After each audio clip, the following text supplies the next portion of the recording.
파리 공급 대책으로 청약 제도가 개편되면서 추첨 물량이 크게 줄었는데요. 가뜩이나 집을 구하기 어려운 2030 세대의 청약 당첨 가능성이 더 낮아졌습니다. 정부가 이를 의식해서 오는 11월부터 추첨제 물량을 다시 늘리기로 했지만 청년층의 불만이 여전합니다. 오기환 기자의 보도입니다. 20대 유 씨는 올해까지만 해도 아파트 청약에 도전했습니다.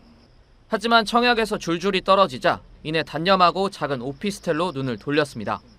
추첨제 같은 경우에는 확률이 굉장히 적기도 하고 그리고 가점을 쌓자니 시간이 굉장히 오래 걸리기도 해서 어쩔 수 없는 선택으로 아파트 집값은 굉장히 급속도로 오르고 있어가지고 조금 조급하기도 하고 불안한 마음에 청약을 포기한 2030 세대, 이른바 청포족이 주택 매수에 나선 건 단순한 불안감 때문만은 아닙니다.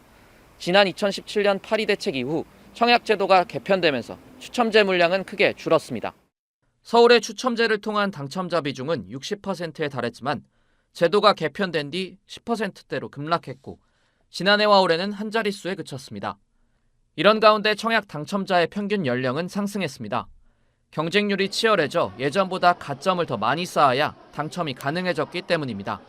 서울의 경우 청약 당첨자 중 40대가 83.4%를 차지했지만 30대는 15.6%에 불과했습니다. 30대 당첨 비중은 2016년의 절반에도 못 미쳤습니다. 청년층은 추첨제는 물론 가점제도 넘보기 어려운 상황에 처한 겁니다. 청년층이 청약 시장에서 소외된다는 지적에 정부는 청약 제도를 다시 개편하기로 했습니다. 오는 11월부터 민간 분양 아파트의 신혼부부 생애 최초 특공 물량의 30%를 추첨으로 공급하고 그 대상을 확대하기로 한 겁니다. 하지만 전체 공급량이 늘지 않으면 경쟁률만 높아져 개편안 역시 2030에겐 희망 고문이 될 수 있습니다.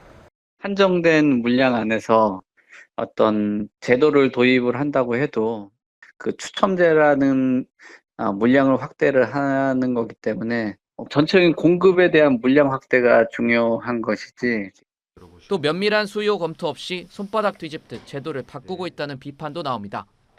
20, 30대는 집을 포기하고 살 만큼 중요한 문제인데 그거를 결정하는 기준이라고 하는 거는 그냥 그 단순한 논의들을 통해서 어떤 정책 목적에 따라서 또 얼마든지 그냥 변경이 된다는 거죠.